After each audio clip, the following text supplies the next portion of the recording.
إن الحمد لله نحمده ونستعينه ونستغفره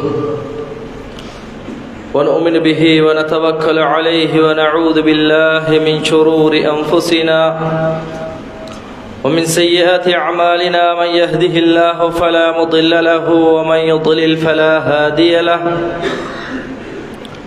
أشهد أن لا إله إلا الله وحده لا شريك له وأشهد أن محمدًا عبده ورسوله يا أيها الذين آمنوا اتقوا الله حق تقاته ولا تموتن إلا وأنتم مسلمون يا أيها الناس اتقوا ربكم الذي خلقكم من نفس واحدة وخلق منها زوجها وبث منهما رجالا كثيرا ونساء واتقوا الله الذي تساءلون به والأرحام إن الله كان عليكم رقيبا يا أيها الذين آمنوا اتقوا الله وقولوا قولا سديدا يصلح لكم أعمالكم ويغفر لكم ذنوبكم ومن يطع الله ورسوله فقد فاز فوزا عظيما أما بعد فإن أصدق الحديث كتاب الله وخير الهدي هدي محمد صلى الله عليه وسلم وشر الأمور محدثاتها وكل محدثة بدعة وكل بدعة ضلالة وكل ضلالة في النار. அளவற்ற அருளாளன் நிகரே இல்லாத அன்புடையவன் ஏக வல்லவன் அல்லாஹுவை போற்றி புகழ்ந்து ஆரம்பம் செய்கின்றேன். புகழ் அனைத்தும் அல்லாஹுக்கே சொந்தம். அல்ஹம்துலில்லாஹ். ஸலாத்தும் ஸலாமும் இறுதி தூதர் ஸல்லல்லாஹு அலைஹி வஸல்லம் அவர்கள் மீதிலும் அன்னாருடைய குடும்பத்தவர்கள் தோழர்கள் அதே போன்று யாரெல்லாம் இந்த மார்க்கமாம் இஸ்லாத்தை அல் குர்ஆனையும் நபிகள் ஸல்லல்லாஹு அலைஹி வஸல்லம் அவருடைய சுன்னாவையும் அடிப்படையாக கொண்டு பின்பற்றி சென்றார்களோ பின்பற்றி கொண்டிருக்கிறார்களோ பின்பற்றவிருக்கிறார்களோ எல்லா அல்லாஹ்வின் அடியார்கள் மீதும் என்றென்றும் உண்டாகட்டுமாக. அன்புக்கினிய சகோதரர்களே, அல்லாஹ்வின் அடியார்களே, இறை கட்டளை கேட்பனுடைய மாளிகை மஸ்ஜிதிலே ஒன்று சேர்ந்திருக்கிறோம். சொல்லப்படுகின்ற செய்திகள் அல் குர்ஆன் என்றும் நபி ஸல்லல்லாஹு அலைஹி வஸல்லம் வழிமுறைகளிடம் எவைகளாம் எடுத்துச் சொல்லப்படுகின்ற அவைகளை நம் வாழ்வில் எடுத்தும் தடைகளாக சொல்லப்படுகின்றவற்றை தவிர்த்தும் அல்லாஹ்வை பயந்து நடந்து கொள்ளுமாறு அடியேனுக்கும் அப்பால் உங்கள் அனைவருக்கும் வசியச் செய்கின்றேன், நினைவுபடுத்துகின்றேன். அன்புள்ள சகோதரர்களே, இன்றைய குத்பா பிரசங்கத்தில் நபிகளாருடைய சுன்னாவின் அவசியம் பற்றி ஒரு சில செய்திகளை உங்களுக்கு நினைவுபடுத்தலாம் என நினைக்கின்றேன். அன்புள்ளவர்களே, தலைப்புக்கு வருவதற்கு முன்னால் பள்ளி வாயில் நிரம்பி வருகிறது, அல்ஹம்துலில்லாஹ். கொஞ்சம் ஆங்காங்கே உட்கார்ந்து இருக்கிற சகோதரர்கள் நல்லா கொஞ்சம் முன்னுக்கு வாங்க, என்னால் உங்களுடைய தோள்களை கடந்து வருவதற்கு மற்றவர்களுக்கு இடம் கொடுக்காம நல்லா முன்னுக்கு வாங்க. இடம் இருக்குது சாராளமா, இங்கே முன்னால் வந்தால் வந்து கொள்ளுங்கள். ஏண்டா லேட்டாகி வந்தவங்களுக்கு பின்னால் உட்கார வைங்க. நீங்கள் நேரத்தோடு வந்துட்டீங்க, மாஷா அல்லாஹ், நல்லா முன்னுக்கு வாங்க. அன்புள்ள சகோதரர்களே, அல்லாஹு தஆலா இந்த உலகத்தில் மனிதனை படைத்து அந்த மனிதனை தன் பக்கம் நெருக்கிக் கொள்ள வேண்டும் என்பதற்காக அவன் இறைவனுடைய திருப்தியை பெற வேண்டும் என்பதற்காக அவனுடைய வாழ்க்கையை வெற்றி பெற வேண்டும் என்பதற்காக அவனை நெறிப்படுத்துவதற்காக அல்லாஹு தஆலா காலத்துக்கு காலம் நபிமார்களை அனுப்பினான். இவ்வாறு அனுப்பப்பட்ட நபிமார்களுக்கு அல்லாஹ் வேதங்களையும் சுஹுஃபுகளையும் அல்லாஹு தஆலா கொடுத்தார். அவ்வாறு அனுப்பப்பட்ட நபிமார்கள் வரிசையில் உலகத்துக்குரிய அருட்கொடையாக நபித்துவத்துக்கே முத்திரையாக இந்த சமூகத்தின் தலைவராக நபியுல்லாஹி ஸல்லல்லாஹு அலைஹி வஸல்லம் அவர்கள், முஹம்மது ஸல்லல்லாஹு அலைஹி வஸல்லம் அவர்கள் இறுதி தூதராக அனுப்பப்படுகிறார்கள். அவருக்குரிய வேதமாக அல்லாஹு தஆலா இறுதி வேதமாம் அல் குர்ஆனை அல்லாஹு தஆலா அருளி இருக்கிறார். அன்புள்ள சகோதரர்களே, இந்த உலகத்தில் ஒரு மனிதன் இறைவனுடைய வெற்றியை பெற வேண்டுமாக இருந்தால், அல்லாஹ்வுடைய அந்த சுவனத்தை அவன் அடைந்து கொள்ள வேண்டுமாக இருந்தால், இந்த உலகத்திலும் மறு உலகத்திலும் அவனுக்கு கிடைக்க வேண்டிய எல்லா வெகுமதிகளையும் அவன் சரியாக பெற்றுக்கொள்ள வேண்டுமாக இருந்தால், அவன் இந்த உலகத்தில் அல்லாஹ்வினால் அருளப்பட்ட அந்த அல் குர்ஆனை அவன் ஏற்று வாழ்வதோடு, அல்லாஹ்வினால் அருளப்பட்ட அந்த குர்ஆனை தன்னுடைய வாழ்க்கையிலே நடைமுறைப்படுத்துவதற்கு முற்படுவதோடு, முயற்சி செய்வதோடு, அந்த அல் குர்ஆனுடைய விளக்கு உரையாக அந்த அல் குர்ஆனை விளங்கப்படுத்தக்கூடியதாக அமைந்திருக்கக்கூடிய நபி அவர்களுடைய சுன்னாவையும் அவர் ஏற்று வாழுகின்ற போதுதான் இந்த உலகத்தில் அவனுக்கு வெற்றி பெற்ற ஒரு வாழ்க்கையை அடைந்து நாளைய மறுமையில் அல்லாஹ்வுடைய சொர்க்கத்தையும் அடைந்து கொள்ள முடியும் என்பதை நானும் நீங்களும் மறந்துவிடக்கூடாது. அல்லாஹ்வுடைய வேதத்தை ஒரு மனிதன் ஏற்றுக்கொள்வதை போன்று, அல்லாஹ்வுடைய வேதத்தை ஒரு மனிதன் ஏற்று வாழ்ந்து அவனுடைய வாழ்க்கையை அவன் சரியாக அமைத்துக் கொள்ள முற்படுவதை போன்று, அவன் அவனுடைய சுன்னாவையும் அல்லாஹ்வுடைய தூதருடைய அந்த சுன்னாவையும் தன்னுடைய வாழ்க்கையிலே ஏற்கின்ற போதுதான் அவனுக்கு உண்மையான வெற்றி இருக்கிறது என்பதை நானும் நீங்களும் மறந்துவிடக்கூடாது. நான் முஃமினாக இருக்கிறேன், முஸ்லிமாக இருக்கிறேன் என்று சொல்லிக்கொண்டு அல் குர்ஆனை மாத்திரம் என் வாழ்க்கையில் ஏற்று சுன்னாவுக்கு கொடுக்க வேண்டிய அந்த வெகுமானத்தை, பெருமதியை கொடுக்க தவறுகின்ற போது, அதை ஓரம் தள்ளி வைக்கின்ற போது, அதை ஒதுக்கி விடுகின்ற போது, அந்த வெற்றியிலிருந்து எனக்கும் உங்களுக்கும் பின்னோக்கி செல்ல வேண்டிய நிலை ஏற்படும் என்பதை மறந்துவிடக்கூடாது. அல்லாஹ்வுடைய தூதர் ஸல்லல்லாஹு அலைஹி வஸல்லம் அவர்கள் சொல்லுகிறார்கள், தரக்து ஃபீக்கும் அம்ரைன், உங்களுக்கு நான் 2 விடயங்களை விட்டு செல்கிறேன். மாயின் தமஸ்ஸக்தும் பிஹி, நீங்கள் அதை கடைபிடிக்கும் காலமெல்லாம் லன் ததில்லு பஅதி அபதா, ஒரு நாளும் நீங்கள் வழி தவற மாட்டீர்கள். நீங்கள் அவைகளை கடைபிடிக்கிற காலமெல்லாம் உங்களுக்கு வழிகேடு உங்கள் பக்கம் வராது, நீங்கள் வழி தவற மாட்டீர்கள் என்று அல்லாஹ்வுடைய தூதர் ஸல்லல்லாஹு அலைஹி வஸல்லம் அவர்கள் சொல்லிவிட்டு என்ன சொல்லுகிறார்கள்? கிதாப் அல்லாஹ், அல்லாஹ்வுடைய வேதம், வசுன்னதி. அடுத்து என்ன சொல்றாங்க? அல்லாஹ்வுடைய வேதமும் எனது வழிமுறையும் என்று அல்லாஹ்வுடைய தூதர் சொல்றாங்க. அப்ப குர்ஆனை மாத்திரம் ஏற்பதனூடாக, குர்ஆன் மட்டும்தான் என்னுடைய வாழ்க்கைக்குரிய வழிமுறையாக அல்லது வழிகாட்டியாக இருக்க வேண்டும் என்று சொல்வதனூடாக, அல்லது குர்ஆனை மாத்திரம் வைத்து அதிலிருந்து தான் நான் என்னுடைய சட்டதிட்டங்களை வகுத்துக் கொள்ள போகிறேன் என்று முற்படுவதனூடாக அவனை அது வழி தவறி செல்ல, அதற்கு அதாவது வழிகட்டின் பக்கம் அவனை கொண்டு செல்ல அது வாய்ப்பாக இருக்கிறது என்பதை அல்லாஹ்வுடைய தூதர் இந்த செய்தியிலே சொல்றாங்க. என்னது? இந்த இரண்டையும் பற்றி பிடிக்கும் காலமெல்லாம், இந்த இரண்டையும் நீங்கள் கடைபிடிக்கும் காலமெல்லாம் லன் ததில்லு பஅதி அபதா, ஒரு போதும் நீங்கள் வழி தவற மாட்டீர்கள். அப்ப அல்லாஹ்வுடைய வேதத்தை எவ்வாறு நாம நடைமுறைப்படுத்துகிறோமோ, அதை பின்பற்ற முயற்சி செய்கிறோமோ, அதே அளவுக்கு அதே வேல்யூவை இந்த ஹதீஸுக்கும் சுன்னாவுக்கும் கொடுக்காத வரைக்கும் எனக்கும் உங்களுக்கும் அல்லாஹ்வுடைய வெற்றியை அடைந்து கொள்ள முடியாது என்பதை நானும் நீங்களும் புரிந்து கொள்ள வேண்டும்.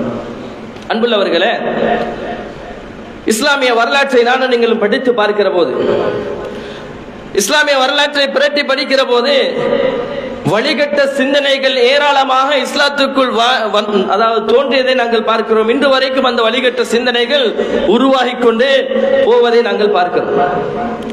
நபி ஸல்லல்லாஹு அலைஹி வஸல்லம் அவருடைய வாழ்க்கை, அவர்கள் வாழ்ந்து கொண்டிருக்கின்ற போது இந்த நிலைமை ஏற்படுகிறது. எங்கள் எல்லோருக்கும் தெரியும், முசைலமத்துல் கஸாப் என்று சொல்லுகிறோம்.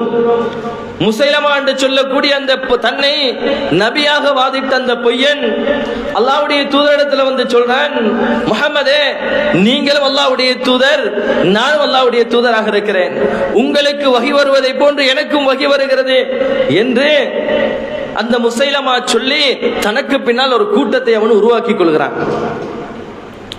அன்புள்ளவர்களே, இந்த முசைலமா இந்த நபி ஸல்லல்லாஹு அலைஹி வஸல்லம் அவருடைய சுன்னாவை சரியாக புரிந்திருந்தால் அந்த வழிகேட்டின் பக்கமும் போயிருக்க மாட்டான்.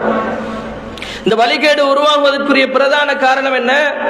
ஒன்று சுன்னாவை முழுமையாக மறுத்தது, அல்லது இந்த சுன்னாவில் ஒரு பகுதியை புறக்கணித்தது, அல்லது சுன்னாவுக்கு எவ்வாறு விளக்கம் கொடுக்க வேண்டுமோ அந்த விளக்கத்துக்கு முரணான விளக்கத்தை எடுத்துக்கொண்டது. இதன் விளைவுதான் ஒரு மனிதன் தன்னுடைய வாழ்க்கையை வழிகேட்டின் பக்கம் கொண்டு போவதற்கு காரணமாக இருக்கிறது. இஸ்லாமிய வரலாற்றில் தோன்றிய அத்தனை வழிகட்ட சிந்தனைகளும் இதன் விளைவாகத்தான் தோன்றியிருக்கிறது. குர்ஆனை விளங்குவார்கள், ஹதீஸை முழுமையாக புறக்கணிப்பார்கள். குர்ஆனை ஏற்றுக்கொள்வார்கள், ஹதீஸிலிருந்து ஒரு பகுதியை புறக்கணிப்பார்கள். குர்ஆனை ஏற்றுக்கொள்வார்கள், ஹதீஸிலிருந்து சில ஹதீஸுகளை மாற்று கருத்து சொல்வார்கள். குர்ஆனை ஏற்றுக்கொள்வார்கள், சில ஹதீஸுகளை புறக்கணித்து விடுவார்கள். இதன் விளைவுதான் இன்னைக்கு எல்லா வழிகட்ட சிந்தனைகளுக்கும் காரணமாக இருக்குது. முஸைலமா அல்லாஹ்வுடைய தூதருடைய இந்த ஹதீஸை அவன் புரிந்திருந்தால், லா நபிய பஅதி, எனக்கு பின்னால் இன்னொரு நபி வர முடியாது, அப்படி வருவதாக இருந்தால் உமர் தான் தகுதியானவர் என்று அல்லாஹ்வுடைய தூதர் சொன்னார்களே, இந்த செய்தியை அந்த முஸைலமா புரிந்திருந்தால் அந்த வழிகட்ட கொள்கை உருவாகி இருக்காது. அன்புள்ள சகோதரர்களே, அபூபக்கர் ரலியல்லாஹு அன்ஹுடைய ஆட்சி காலம், அங்கே முர்த்தத்துகள் உருவாகிறார்கள். நபி அவர்கள் மரணித்து விட்டார்கள். நபி அவர்களுடைய மரணத்துக்கு பின்னால் ஒரு சிலர் என்ன சொல்றாங்க தெரியுமா? நாங்க ஜகாத்து கொடுக்க மாட்டோம், நாங்க ஜகாத்து கொடுக்க மாட்டோம். அவங்க எதிலிருந்து ஆதாரம் வைக்கிறாங்க? குர்ஆன்ல இருந்து ஆதாரம் வைக்கிறாங்க. அப்ப அபூபக்கர் ரலியல்லாஹு அன்ஹு அவர்கள் அதை சரி கண்டிருந்தால் அவர்களை முர்த்ததுகள் என்று சொல்லி இருக்க மாட்டார்கள். யாரே ஜகாத்தை தரவில்லையோ அவர்களோடு நான் யுத்தம் செய்கின்றேன், தொழுகையையும் ஜகாத்தையும் யாரு பிரித்து பார்க்கிறார்களோ அவர்களோடு நான் யுத்தம் செய்ய போகிறேன் என்று அபூபக்கர் ரலியல்லாஹு அன்ஹு அவர்கள் சொல்லி இருக்க மாட்டார்கள். அவங்க என்ன ஆதாரம் வச்சாங்க தெரியுமா? மின் அம்வாலிஹிம் ஸதகா.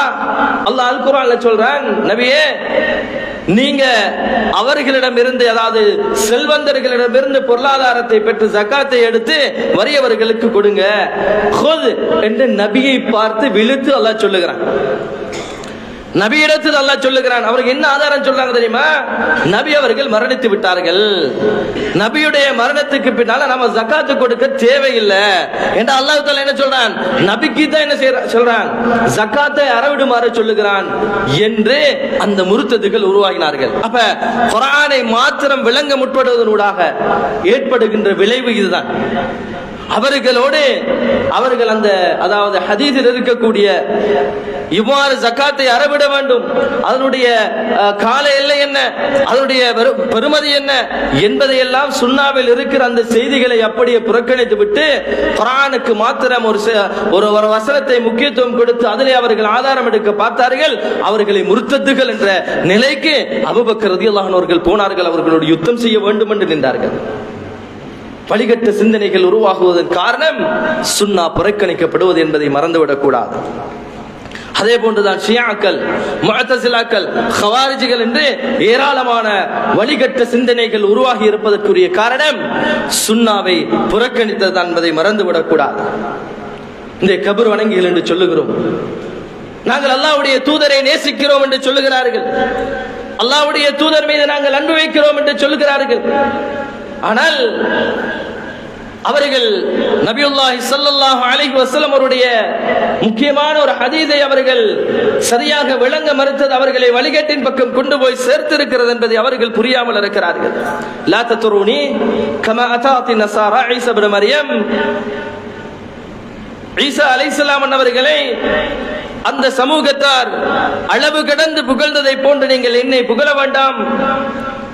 இன்னமான ஆபதுன், நீங்கள் எனக்குரிய அந்தஸ்தை தர வேண்டுமாக இருந்தால், இன்னமான ஆபத், நான் அல்லாஹ்வுடைய அடியான், ஃபகூலு அப்துல்லாஹி வ ரசூலிஹ், எனக்கு ஒரு அந்தஸ்து தர வேண்டும் என்று நீங்க விரும்பினா அப்துல்லாஹி வ ரசூலிஹ் என்று சொல்லுங்க, அல்லாஹ்வுடைய அடிமை என்று சொல்லுங்க, அவனுடைய தூதர் என்று சொல்லுங்க, அது போதும். அளவு கடந்து புகழ வேண்டாம். சுன்னாவுக்கு மாற்று விளக்கம் கொடுக்க முற்படுகிறார்கள்.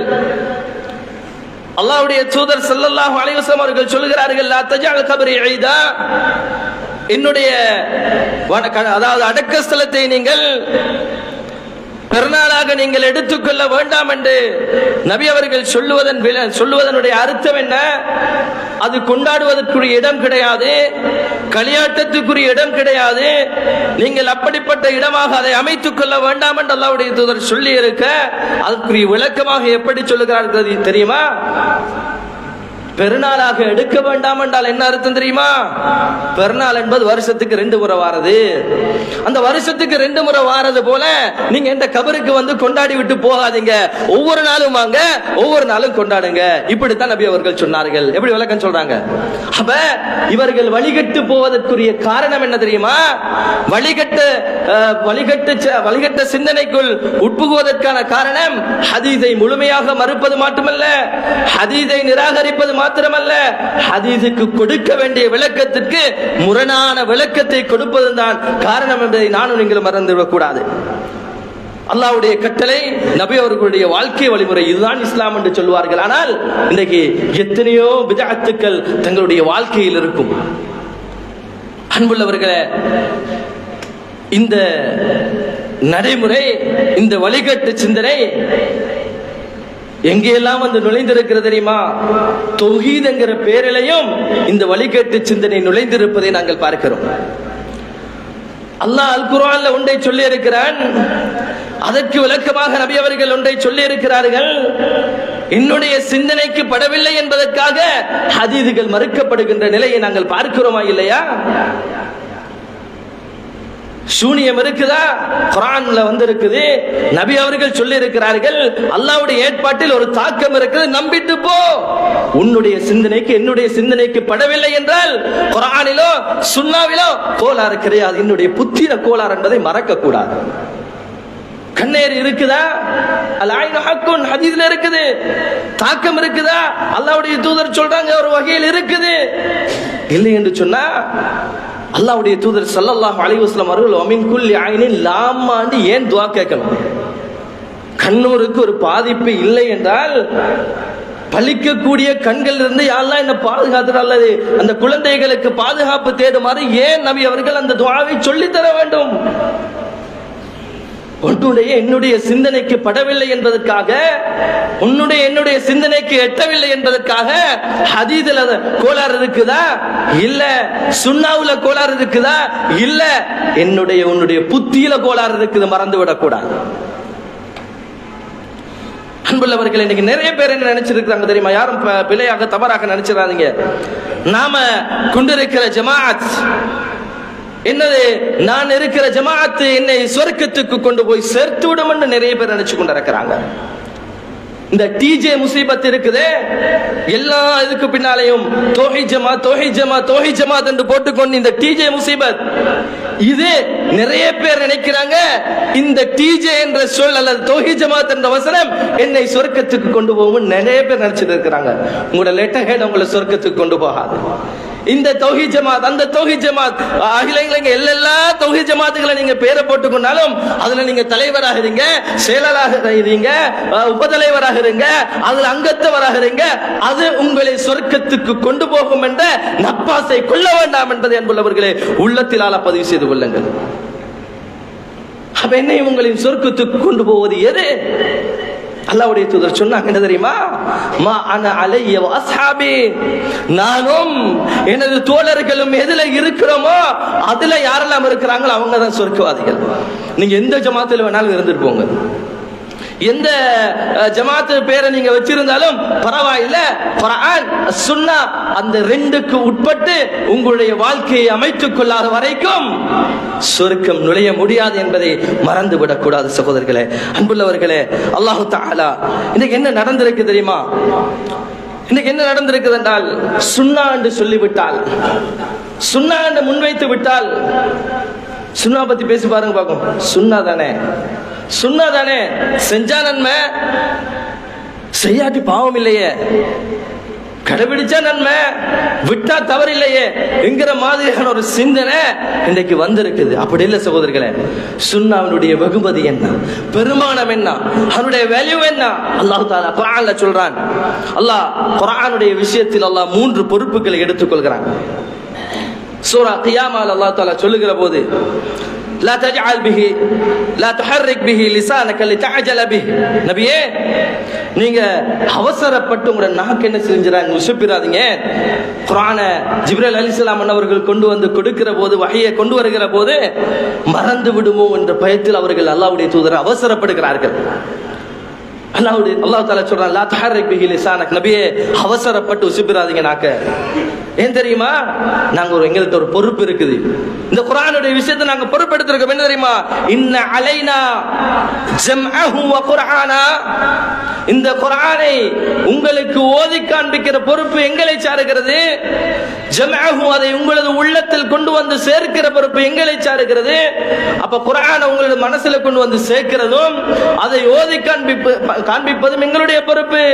அது மட்டுமல்ல, சும்ம இன்ன அலைனா பயானா, உங்களை உள்ளத்தில் கொண்டு வந்து சேர்ப்பதை போல, அதை ஓதி காண்பிப்பதை போல, அதை மக்களுக்கு தெளிவுபடுத்துவதும் எங்களுடைய பொறுப்பு என்று அல்லாஹ் தஆலா நபி அவர்களுக்கு சொல்லுகிறான். என்றால் குர்ஆன் விஷயத்துல அல்லாஹ் எடுத்திருக்கிற பொறுப்பு என்ன? இந்த குர்ஆனை மக்களுக்கு தெளிவுபடுத்த வேண்டும், மக்களுக்கு விளங்கப்படுத்த வேண்டும். அப்ப மக்களுக்கு அல்லாஹ் தஆலா குர்ஆனை விளங்கப்படுத்துவது என்பது அல்லாஹ் வந்து சொல்றானா அல்லது மலக்குமார்களை அனுப்பி குர்ஆனுக்கு விளக்கம் சொல்லிட்டு இருக்கிறானா என்று பார்த்தா அதற்குரிய தெளிவையும் அல்லாஹ் தஆலா அதே குர்ஆன்ல சொல்றான். எப்படி அல்லாஹ் தஆலா குர்ஆனை விளங்கப்படுத்துகிறான்? சூரா நஹல் 44வது வசனத்தில் அல்லாஹ் சொல்றான், வ அன்ஸல்னா இலைக ذிக்ர லிதுபய்யின லின்னாஸ். நபியே, இந்த ذிக்ர் என்ற இந்த அல் குர்ஆனை உங்களுக்கு நாம் இறக்கி வைத்தோம். ஏன் தெரியுமா? லிதுபய்யின லின்னாஸ், நீங்க மக்களுக்கு பயான் செய்ய வேண்டும், நீங்க தான் மக்களுக்கு இதை தெளிவுபடுத்தணும். அல்லாஹ் சொல்றானே, சும்ம இன்ன அலைனா பயானா. இந்த அல் குர்ஆனை மக்களுக்கு தெளிவுபடுத்துகிற பொறுப்பு எங்களை சாருகிறது. எப்படி அல்லாஹ் தெளிவுபடுத்துகிறான்? நபியை அனுப்பி நபிக்கு வஹியை கொடுத்து அவருடைய சுன்னாவை அதற்குரிய விளக்கமாக ஆக்கி மக்களுக்கு அல்லாஹ் குர்ஆனை விளங்கப்படுத்துகிறான். அப்ப நபி அவர்கள் அவருடைய வாழ்க்கையை இந்த குர்ஆனுக்குரிய விளக்கமாக அல்லாஹ் வைத்திருக்கிறானா இல்லையா? நபி ஸல்லல்லாஹு அலைஹி வஸல்லம் வாழ்க்கை எப்படி இருந்தது என்பதை ஆயிஷா ரலியல்லாஹு அன்ஹா அவர்களிடத்தில் கேட்கிற போது அவருடைய பண்பாடு பற்றி ஆயிஷா ரலியல்லாஹு அன்ஹா அவர்கள் என்ன சொல்கிறார்கள்? கான குலுகுல் குர்ஆன், அவருடைய பண்பாடு குர்ஆனாக இருந்துச்சு. குர்ஆனை முழுமையாக பிரதிபலிக்கக்கூடியவராக, குர்ஆனை முழுமையாக விளங்கப்படுத்தக்கூடியவராக, ஒட்டுமொத்த வாழ்க்கையையும் அதாவது குர்ஆனுக்கு விளக்க உரையாக அல்லாஹ்வுடைய தூதர் அமைத்திருக்கிறார்கள் என்று சொன்னால் அதை நானும் நீங்களும் புறக்கணிக்கிற போது என்னையும் உங்களையும் அது வழிகேட்டின் பக்கம் கொண்டு போகும் என்பதை நானும் நீங்களும் மறந்துவிடக் கூடாது சகோதரர்களே. அல்லாஹ் தஆலா என்னையும் உங்களையும் இந்த சுன்னாவை, குர்ஆனுக்கு எந்த வெகுமானத்தை நாங்கள் கொடுக்கிறோமோ, எந்த பெருமதியை இந்த சுன்னா குர்ஆனுக்கு கொடுக்கிறோமோ அதே பெருமதியை சுன்னாவுக்கும் கொடுக்கின்ற பாக்கியத்தை அல்லாஹ் எனக்கும் உங்களுக்கும் தௌஃபீக் செய்து அருள்வானாக. வ ஆகிரு தஅவானா அனில் ஹம்துலில்லாஹி ரப்பில் ஆலமீன்.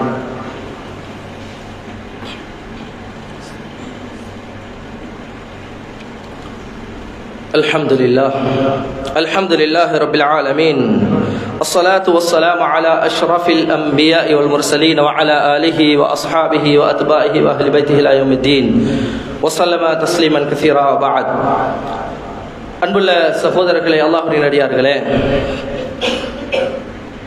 சஹாபாக்களை பொறுத்தவரையில் எவ்வாறு இந்த குர்ஆனை புரிந்தார்கள், நபி அவர்களுடைய சுன்னாவை எப்படி அவர்கள் புரிந்து கொண்டார்கள் என்று நாங்கள் பார்ப்போமாக இருந்தால், குர்ஆனை அவர்கள் எவ்வாறு நடைமுறைப்படுத்துவதற்கு முன்னுரிமை வழங்கினார்களோ அதே வேலையை இந்த ஹதீஸுக்கும் சுன்னாவுக்கும் அவர்கள் கொடுத்தார்கள். அதே வெயிட் குர்ஆனுக்கும் சுன்னாவுக்கும் அவர்கள் கொடுத்தார்கள். அப்படித்தான் அவருடைய வாழ்க்கையை அமைத்துக் கொண்டார்கள். ஏராளமான உதாரணங்களை இதற்கு சொல்லலாம்.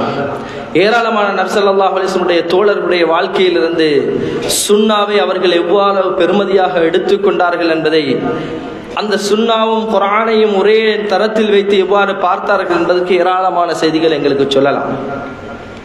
இப்னு மஸ்ஊத் ரலியல்லாஹு அன்ஹு அவர்கள் ஒருமுறை சில பெண்களை அல்லாஹ் சபித்தானாக, அல்லாஹ் சபிப்பானா என்று சபிக்கிறார்கள். யார் என்று சொன்னால், இது கண்டிப்பாக கொஞ்சம் கவனத்தில் எடுங்க ஆண்கள், உங்களோட வீட்டில் போய் இந்த செய்தியை சொல்லுங்க. இந்த வசனத்தை என்ன தெரியுமா? பொய்முடி வைக்கக்கூடியவர்கள், வைத்து விடக்கூடியவர்கள் அல்லாஹ் சபிப்பானாக. பச்சை குத்துகின்றவர்கள், குத்தி விடுகின்றவர்கள், பற்களுக்கு இடையில் அழகுக்காக வேண்டி பற்களை இடைவெளிகளை ஏற்படுத்துகின்றவர்கள், கண் புருவங்களை வலிக்கின்றவர்கள். இப்படி ஒரு சில பெண்களை அல்லாஹ் சபிப்பானாக, அல்லாஹ் சபிப்பானான்னு இப்னு மஸ்ஊத் சொல்லாங்க, சபிக்கிறாங்க. ஏன் இதை வீட்டில் சொல்ல தெரியுமா? கல்யாண வீடுகளுக்கு பெண்களை அலங்கரிக்கிற இடங்கள்ல உங்களோட பெண்கள் இருப்பார்கள்.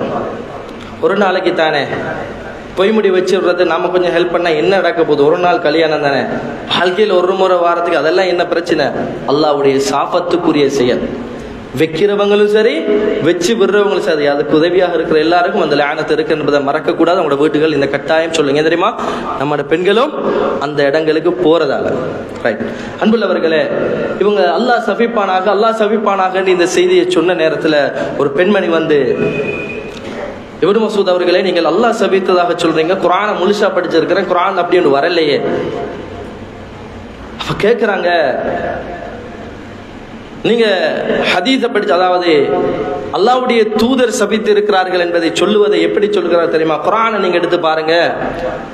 குர்ஆன்ல வமா ஆதாகுமுர் ரசூலு ஃபகுதுஹு வமா நஹாகும் அன்ஹு ஃபந்தஹு, அல்லாஹ்வுடைய தூதர் எதை கொண்டு வந்தார்கள் அதை எடுத்துக்கொள்ளுமாறும், எதை விடுமாறு சொன்னார்கள் அதை விடுமாறும் அல்லாஹ் தஆலா குர்ஆன்ல ஒரு வசனம் இல்லையான்னு கேட்கிறாங்க. அந்த தாய் சொல்றா, அம்மா ஒரு குர்ஆன் வசனம் இருக்குது. அப்ப சொல்றாங்க, அல்லாஹ்வுடைய தூதர் இவர்களை சபித்திருக்கிறார்கள். அப்ப அல்லாஹ்வுடைய தூதர் சபித்தார்கள் என்றால் அல்லாஹ்வுடைய சாபம் இவர்களுக்கு இருக்கு. அதே பெருமதியை குர்ஆனுடைய இடத்தில் வைத்து கொடுக்கிறார்கள் சுன்னாவுக்கு. அதே போல வுதுவுடைய விஷயத்தை நாங்க எடுத்து பார்த்தோம் என்றால் ஒரு சில உதாரணங்கள் சகோதரர்களை, வுது எடுத்து பாருங்க. குர்ஆன்ல அல்லாஹ் சொல்றான், இதா குன்தும் இலா ஸலாத்தி ஃபக்ஸிலு wujuhakum வ ஐதியக்கும் இலல் மராஃபிக், அதாவது நீங்க தொழுகைக்காக எழுந்து நின்றால் முகங்களை கழுகிக் கொள்ளுங்கள், 2 கைகளையும் முழங்கை வரை கழுகிக் கொள்ளுங்கள், தலையை மசஜ் செய்து கொள்ளுங்கள், கால்களை கழுகிக் கொள்ளுங்கள் என்று அல்லாஹ் சொல்றான். உஸ்மான் ரலியல்லாஹு அன்ஹு அவர்கள் சொல்றாங்க, ஒரு தண்ணி வாளியை கொண்டு வாங்க. புகாரில வர ஹதீஸ்.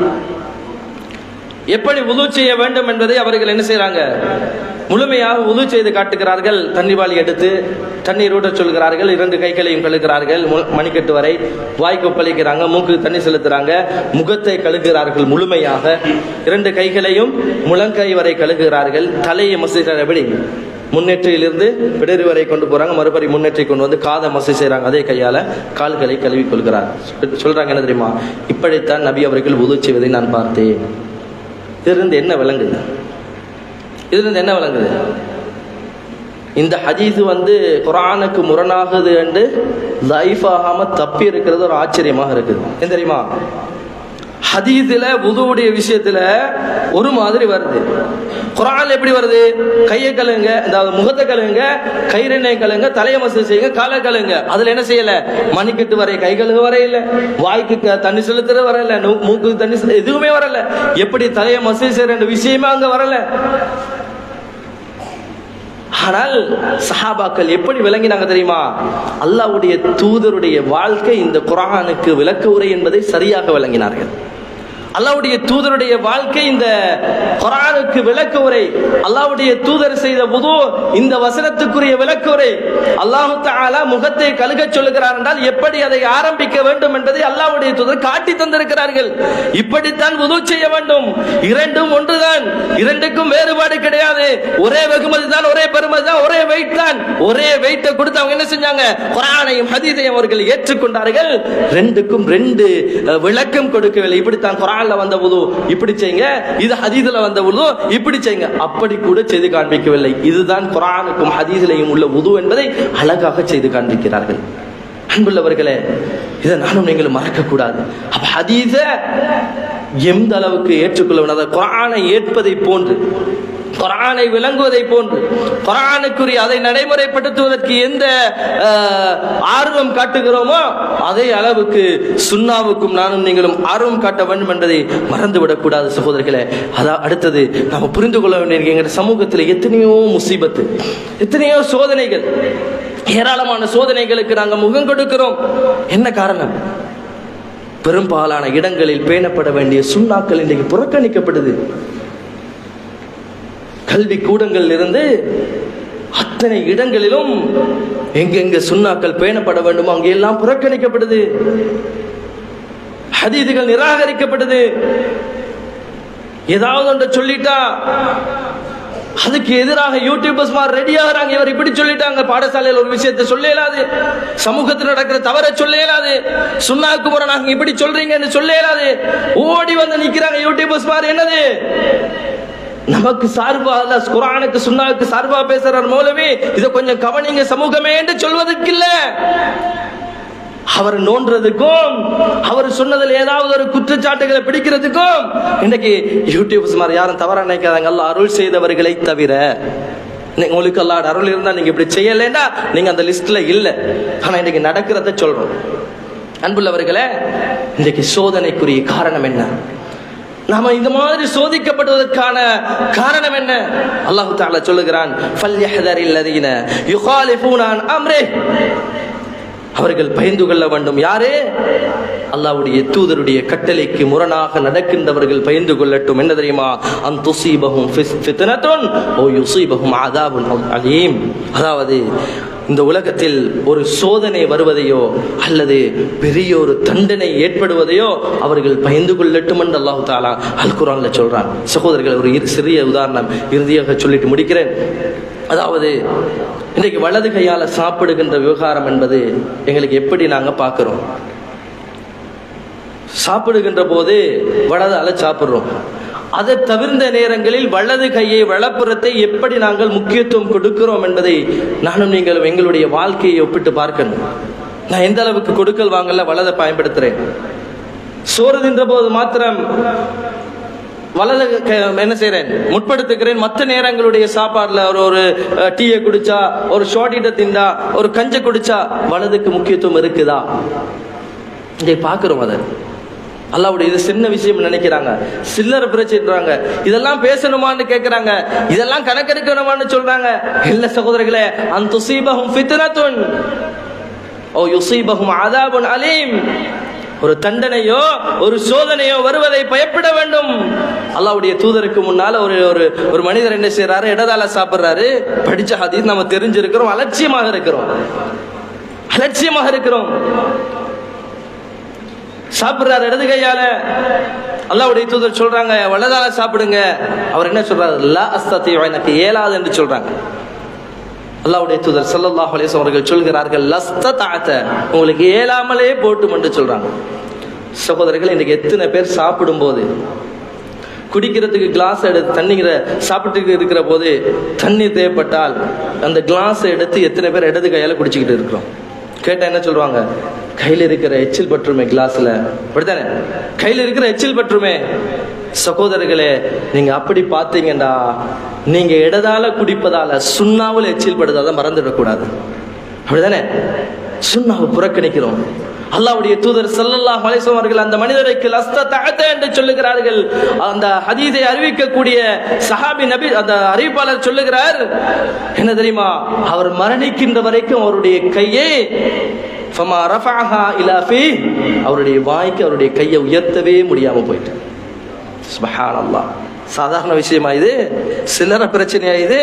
சுன்னாவை புறக்கணிக்கிறது சின்ன விஷயமா? இன்றைக்கு ஏளனமாக சொல்றாங்க. ட்ரௌசர் இன்றைக்கு கரண்டைக்கு கீழே உடுக்கிறது ஹராம். ஆனா இன்னைக்கு அந்த சுன்னா அப்படியே கணக்கில்லாத உண்டா போயிட்டு பாருங்க. நிறைய பேர் இன்னைக்கு பாருங்க, ட்ரௌசர் கரண்டைக்கு கீழால் உடுப்பது சம்பந்தமாக பேசிய காலம் ஒரு காலம். அதற்கு தனி குதுபா பள்ளிகள்ல தனியாக தலைப்பு கொடுத்து இன்றைக்கு எத்தனை வருஷம் இருக்கும் இந்த மெம்பர்கள் இன்னைக்கு இஸ்பால் சம்பந்தமாக கரண்டைக்கு கீழால் உடுக்கக்கூடாது சம்பந்தமாக பேசி எத்தனை வருஷம் இருக்கும்? இன்னைக்கு பொடுபோக்கா போயிட்டு அது சொன்னா என்ன சொல்லுவாங்க? இதெல்லாம் பார்த்துக்கிட்டு இருந்தா என்னது? அல்ல மறுமையில வந்து என்ன டேப் வச்சு அளக்கவா போறான் ஒரு சமூகம்? அன்புள்ளவர்களே, அன் துஸீபஹும் ஃபித்னத்துன் ஓ யுஸீபஹும் அஸாபுன் அலீம், ஒரு சோதனை வருவதையோ ஒரு தண்டனை வருவதையோ அவர்கள் பயப்படட்டும் என்று அல்லாஹ் சொல்லுகிறானே. இதுதான் எங்களுடைய சமூகத்திற்குரிய சோதனைக்குரிய பிரதான காரணம் என்பதை மறந்துவிடக் கூடாது. எனவே சகோதரர்களே, அல்லாஹ் என்னையும் உங்களை நேசிக்க வேண்டுமாக இருந்தால், என்னையும் உங்கள் மீது அன்பு வைக்க வேண்டுமாக இருந்தால், இன் குன்தும் துஹிப்பூன அல்லாஹ ஃபத்தபிஊனி யுஹிப்புக்குமுல்லாஹ், நபியே நீங்கள் சொல்லுங்கள் அல்லாஹ்வுடைய நேசம் வேண்டுமாக இருந்தால் நபியாக என்னை பின்பற்றுங்கள், அல்லாஹ் உங்களை நேசிப்பான், உங்களுடைய பாவங்களை மன்னிப்பான் அல்லாஹ் சொல்லுகிறானே. எனவே சகோதரர்களே, அல்லாஹு தஆலா எனக்கும் உங்களுக்கும் தௌஃபீக் செய்ய வேண்டும். இந்த சுன்னாவை சரியாக பின்பற்ற, இந்த சுன்னாவை நடைமுறைப்படுத்துகின்ற பாக்கியத்தை அல்லாஹ் எனக்கும் உங்களுக்கும் தர வேண்டும். இந்த சுன்னாவில் சரியாக குர்ஆனை புரிவதை போன்று சுன்னாவை புரிந்து கொள்வதற்கு, இந்த சுன்னாவுக்குரிய உண்மையான விளக்கத்தை பெறுவதற்கு அல்லாஹு தஆலா எனக்கும் உங்களுக்கும் தௌஃபீக் செய்வானாக. இந்த இடத்தில் எவ்வாறு ஒன்று சேர்ந்தோமோ அதே போன்று நாளைய மறுமையில் ஜன்னத்துல் ஃபிர்தௌஸ் என்ற சொர்க்கத்தில் முகத்தோடு முகம் பார்த்து அமர்கின்ற பாக்கியத்தை அல்லாஹ் எனக்கும் உங்களுக்கும், என்னை பெற்றவர்களுக்கும் உங்களை பெற்றவர்களுக்கும் நசீபாக்குவானாக. ஹாதா மா இன்தி வல் இல்மு இன்தல்லாஹ். அகூலு கௌலி ஹாதா அஸ்தக்ஃபிருல்லாஹ் லி வ லக்கும் வ லிஜமீஇல் முஸ்லிமீன மின் குல்லி தம்பின் ஃபஸ்தக்ஃபிருஹு இன்னஹு ஹுவல் கஃபூருர் ரஹீம்.